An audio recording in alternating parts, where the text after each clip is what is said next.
Hello दोस्तों। सबसे पहले मैं आपसे रिक्वेस्ट करना चाहती हूँ कि वीडियो देखने के बाद सब्सक्राइब जरूर कर लीजिएगा। मैं इन वीडियोस को बनाने में बहुत मेहनत करती हूँ और इसी से मैं अपना खर्चा चलाती हूँ। जो भी सब्सक्राइब करेगा, मैं दुआ करती हूँ कि उसकी जिंदगी बहुत अच्छी, अमीर और खुशहाल हो। प्लीज़ प्लीज़ सब्सक्राइब कर लीजिएगा। हेलो दोस्तों, मेरा नाम कविता है। मैं 32 साल की हूँ। हमारे गांव शिवपुर में मैं विधवा हूँ। पिछले 3 साल से मेरे पति चले गए, हादसे में चले गए थे। जब से लेकर अब तक घर की जिम्मेदारी मेरे कंधों पर है। घर में सास ससुर और छोटा देवर अमित है। अमित 25 साल का है, पढ़ा लिखा लड़का, लेकिन गांव की जिंदगी में थोड़ा भटक गया था। मैं आपको अपनी वो कहानी सुनाती हूँ जो मेरी जिंदगी का सबसे बड़ा सबक है। ये कहानी है मेरी और मेरे देवर अमित की, जिसमें आपको बहुत कुछ सीखने को मिलेगा। कहानी बहुत ही दिलचस्प होने वाली है, जिसमें सस्पेंस भी है और अंत में एक गहरा नैतिक संदेश भी। इसलिए पूरी कहानी सुनिए और देखिए कि आखिर अमित की जिंदगी में क्या क्या हुआ। संगीत। अमित मेरा छोटा देवर है। शुरू में तो लगा था कि सब ठीक चलेगा, लेकिन धीरे धीरे चीजें ऐसी घूमी कि लगने लगा कि अमित गलत रास्ते पर जा रहा है। लेकिन सुनो पूरी कहानी, क्योंकि अंत में सब कुछ उलट पुलट हो जाएगा। मैं धीरे धीरे बताऊंगी, जैसे घर की गलियों में चाय पीते हुए बातें होती हैं, पेंडू स्टाइल में, बिना किसी जल्दबाजी के। संगीत। तो चलो शुरू करते हैं। हमारा घर गांव शिवपुर के किनारे पर है, जहां खेतों की हरियाली चारों तरफ फैली रहती है। नदी का पानी बहता है और सुबह की धूप में चिड़ियों की चहचहाहट सुनाई देती है। मैं कविता भाभी हूं और अमित मेरा देवर। मेरे पति की मौत को 3 साल हो चुके हैं। हादसे में चले गए थे। जब से लेकर अब तक घर में बस मैं, सास, ससुर और अमित ही हैं। सास ससुर खेतों पर ज्यादा रहते हैं तो घर की जिम्मेदारी मेरी। अमित पढ़ाई पूरी करके नौकरी की तलाश में है, लेकिन गांव में रहता है, कभी कभी शहर जाता है। संगीत। एक दिन की बात है, मैं चाय बना रही थी। सुबह की धूप खिड़की से आ रही थी। अमित अचानक पीछे से आया। भाभी, चाय का कप कहाँ है? उसकी आवाज में वो मासूमियत थी। मैंने मुस्कुराते हुए कहा, अरे अमित, तू तो सुबह सुबह ही आ गया। कब तो ठीक है, लेकिन तू इतना जल्दी क्यों? रात भर सोया नहीं क्या? वो हंसा। भाभी, तुम्हारी चाय के बिना नींद ही नहीं आती। मैंने चाय का कप थमा दिया। उसके हाथ मेरे हाथ से छू गए, लेकिन वो स्पर्श सिर्फ भाई बहन वाला था। मैंने सोचा, ये तो बस संयोग है। लेकिन दिल में थोड़ा सा खटका लगा, क्योंकि पिछले कुछ दिनों से अमित की आदतें बदल रही थीं। संगीत। उसी दिन दोपहर में खाना बनाते हुए अमित फिर आया। मैं आटे को गूंद रही थी, हाथों में आटा लगा था। वो बोला, भाभी, आज रोटियां थोड़ी मोटी बना दो ना, मुझे भूख लगी है। मैंने हंसकर कहा, अरे तू तो हमेशा भूखा रहता है। देख, आटा गूंद रही हूं, तू मदद कर। वो पास आया, मेरे बगल में खड़ा हो गया। मैंने महसूस किया कि उसकी सांसें थोड़ी तेज हैं। भाभी, तुम्हारे हाथ कितने मेहनती हैं, वो बोला और आटे में हाथ डाल दिया। लेकिन उसके हाथ मेरे हाथों पर ऐसे रुके जैसे कुछ सोच रहा हो। मैंने थोड़ा सा पीछे हटकर कहा, अमित, तू तो अब बड़ा हो गया है, बचपन से ऐसा था क्या? वो मुस्कुराया, भाभी, बचपन से नहीं, लेकिन अब तो लगता है जिंदगी की जिम्मेदारी समझ आ रही है। उसकी बात में अलग मतलब था, जैसे वो कुछ और ही सोच रहा हो। मैंने दिल में सोचा, ये क्या हो रहा है, लेकिन बाहर से हंस दी। चल, रोटियां बना लो, वरना सासू जी को पता चलेगा तो डांट पड़ेगी। संगीत। लेकिन उस शाम जब सब सो गए, मैं बिस्तर पर लेटी सोच रही थी कि अमित की बातें क्यों ऐसी थीं। लग रहा था जैसे वो कुछ गलत सोच रहा हो। थोड़ी देर बाद दरवाजा खटका। अमित था। भाभी, पानी पीने आया था, वो बोला। मैंने कहा, आजा, लेकिन धीरे से वो पास आया और अंधेरे में उसके चेहरे पर वो उदासी थी। हमने थोड़ी देर बात की गांव की खेतों की, लेकिन हर बात में कुछ ना कुछ अलग लग रहा था।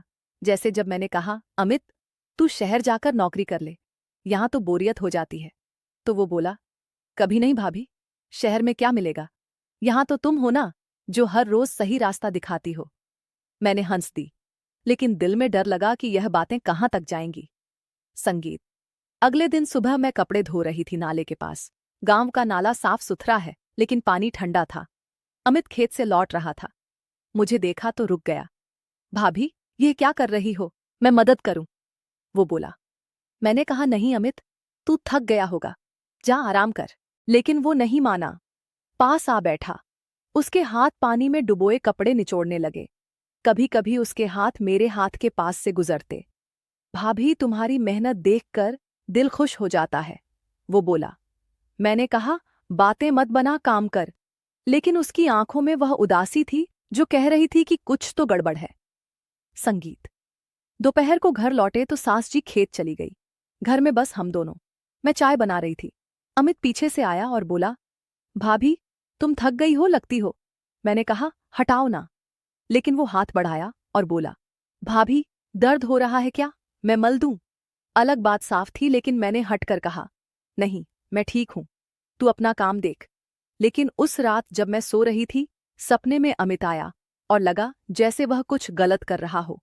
सुबह उठी तो सोचा ये सब क्या हो रहा है, लेकिन अमित से बात करने का मन नहीं हुआ। संगीत। फिर कुछ दिन बीत गए, लेकिन अमित की आदतें अब पहले से ज्यादा बदलती दिख रही थीं। एक शाम गांव में मेला लगा था। सास ससुर गए थे, मैं घर पर। अमित बोला, भाभी चलो, मेले चलें, थोड़ा घूम आए। मैंने मना किया, लेकिन वो जिद करने लगा। आखिरकार चली गई। संगीत। मेले में भीड़ थी, लोग धक्का मुक्की कर रहे थे। अमित ने मेरा हाथ पकड़ लिया। भाभी, खो ना जाओ। उसका हाथ मजबूत था। हमने चाट खाई, गुब्बारे लिए। लेकिन जब एक जादूगर का तमाशा देख रहे थे तो भीड़ में धक्का लगा और अमित ने मुझे संभाला। भाभी सावधान, वो बोला। लेकिन मैंने महसूस किया कि उसकी नजरें कहीं और थीं। मेले से लौटते हुए रास्ते में अंधेरे में वह बोला, भाभी, तुम्हें पता है, तुम्हारी सलाह हमेशा सही होती है। मैंने कहा, अमित ऐसी बातें मत कर, हमारा रिश्ता भाई बहू का है।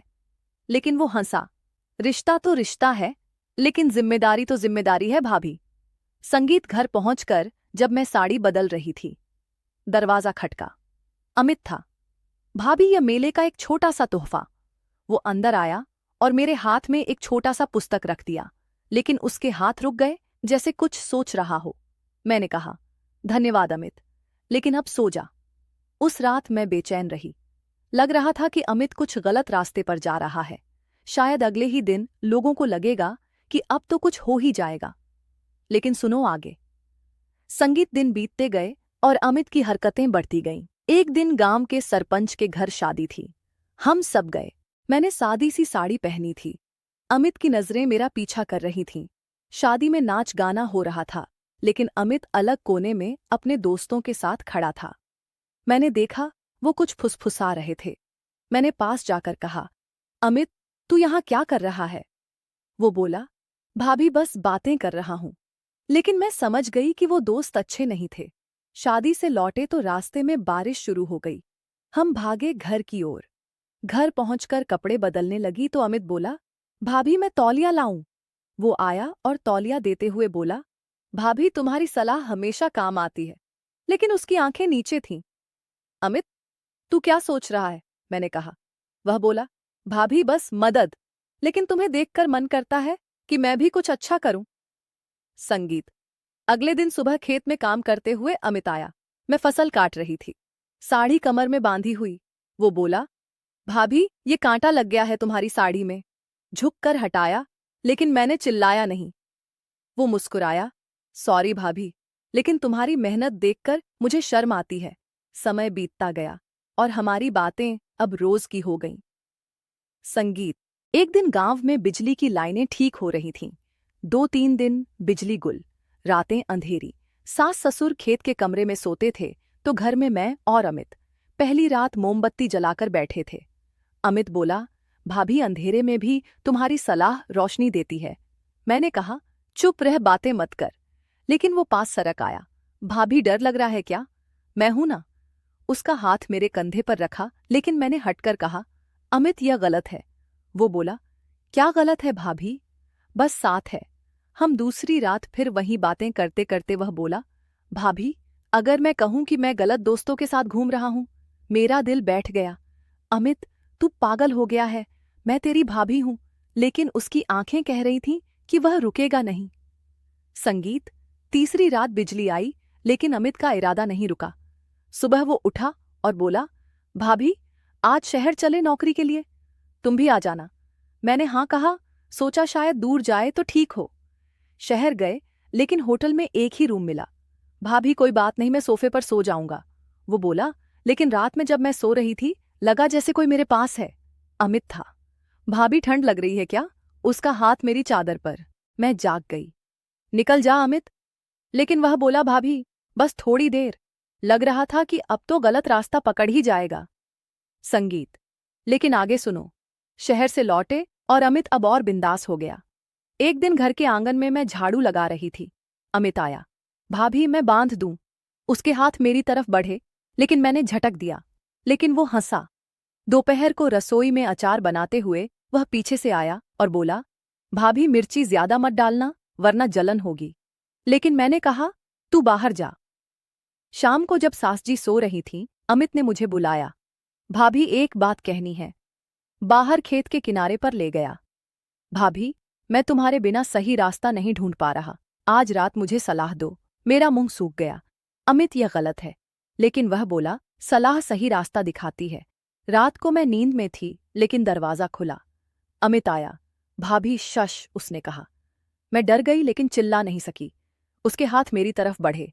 लगा जैसे सब खत्म। लेकिन तभी सास जी की आवाज आई, कविता उठ। अमित भाग गया। मैं उठी, कुछ नहीं हुआ था, बस डर। लेकिन यह सस्पेंस बढ़ा गया।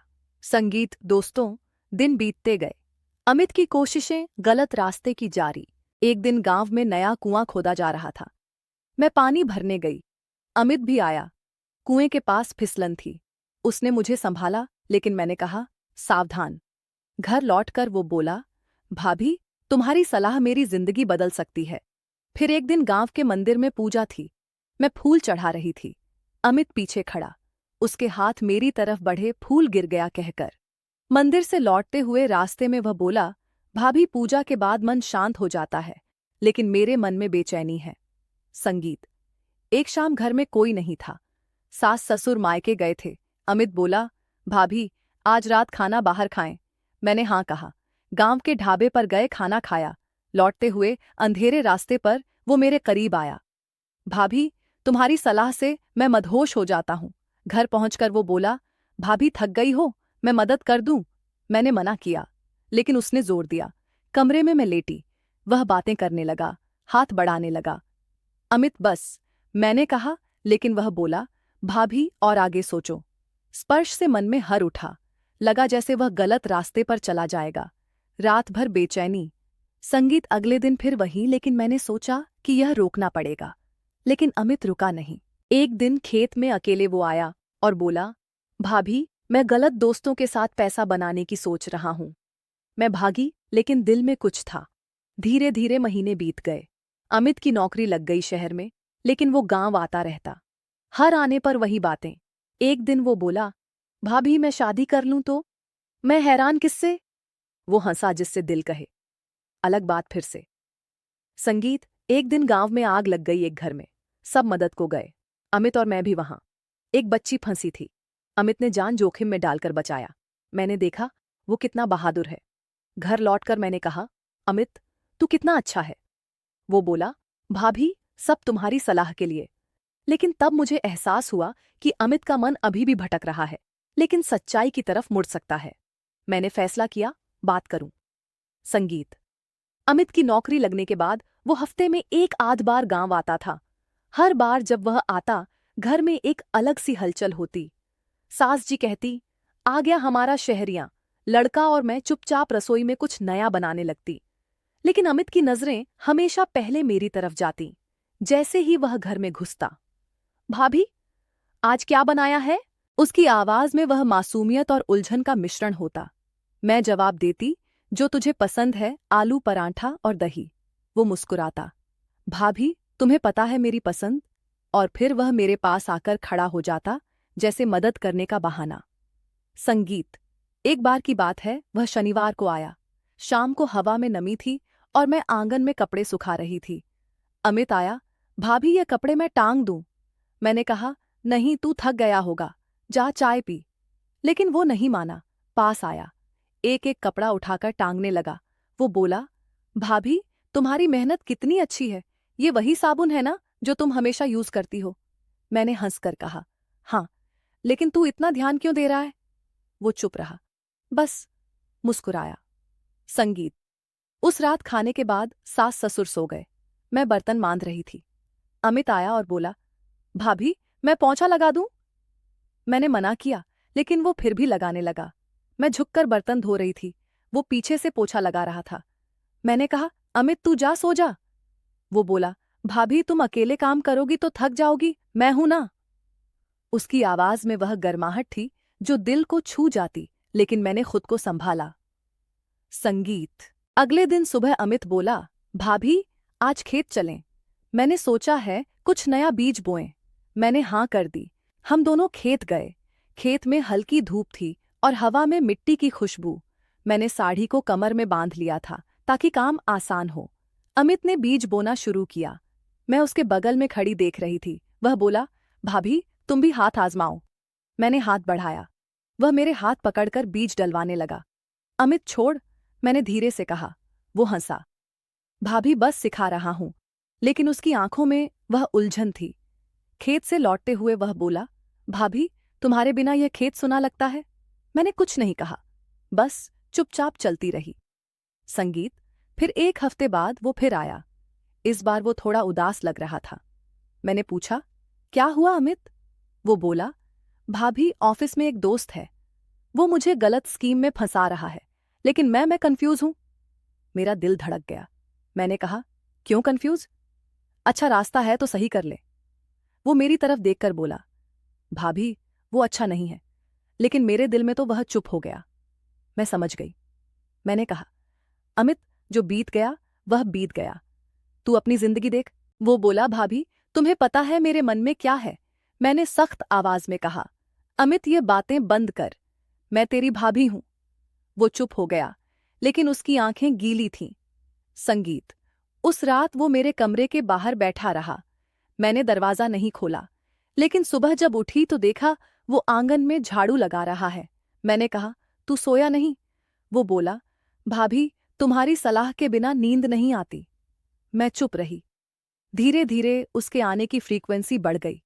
अब वो हर दूसरे हफ्ते आता, हर बार कोई ना कोई बहाना। कभी मम्मी पापा को देखने, कभी खेत देखने, कभी तुम्हारी तबीयत पूछने, और हर बार वह मेरे करीब आने की कोशिश करता, लेकिन मैं सलाह देती। संगीत। एक दिन मैंने फैसला किया कि बात करनी पड़ेगी। शाम को जब सब सो गए, मैंने उसे बुलाया।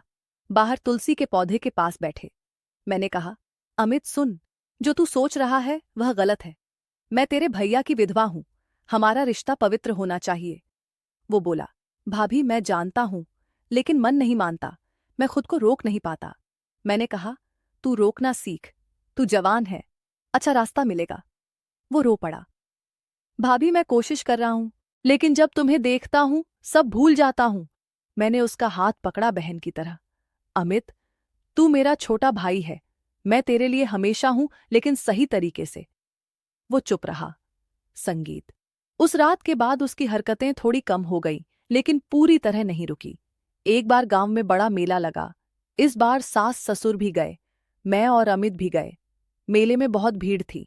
अमित ने मेरा हाथ पकड़ लिया, भाभी खो ना जाना। मैंने हाथ नहीं छुड़ाया, क्योंकि भीड़ में सच में खो सकती थी।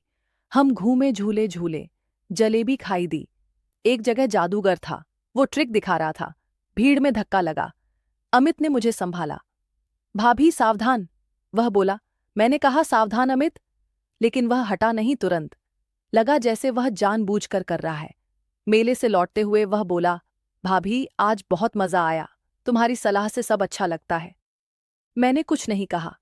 घर पहुंचकर मैंने कहा, अमित अब तू सो जा। वह बोला, भाभी थोड़ी देर बात करें। मैंने मना कर दिया, लेकिन उस रात मुझे नींद नहीं आई। सोच रही थी कि यह सिलसिला कब रुकेगा। संगीत। फिर एक दिन अमित ने फोन किया, भाभी मैं आ रहा हूं, इस बार लंबे समय के लिए छुट्टी मिली है। मेरा दिल बैठ गया। वो आया और इस बार उसने कुछ अलग किया। वो घर के काम में ज्यादा मदद करने लगा। सुबह उठकर चाय बनाता, झाड़ू लगाता, बर्तन मांजता। सास जी खुश हो गई। देख कविता, हमारा अमित कितना समझदार हो गया। लेकिन मैं जानती थी कि यह सब मेरी सलाह के लिए है। संगीत। एक शाम वो बोला, भाभी चलो नदी किनारे बैठे। मैंने हाँ कर दी।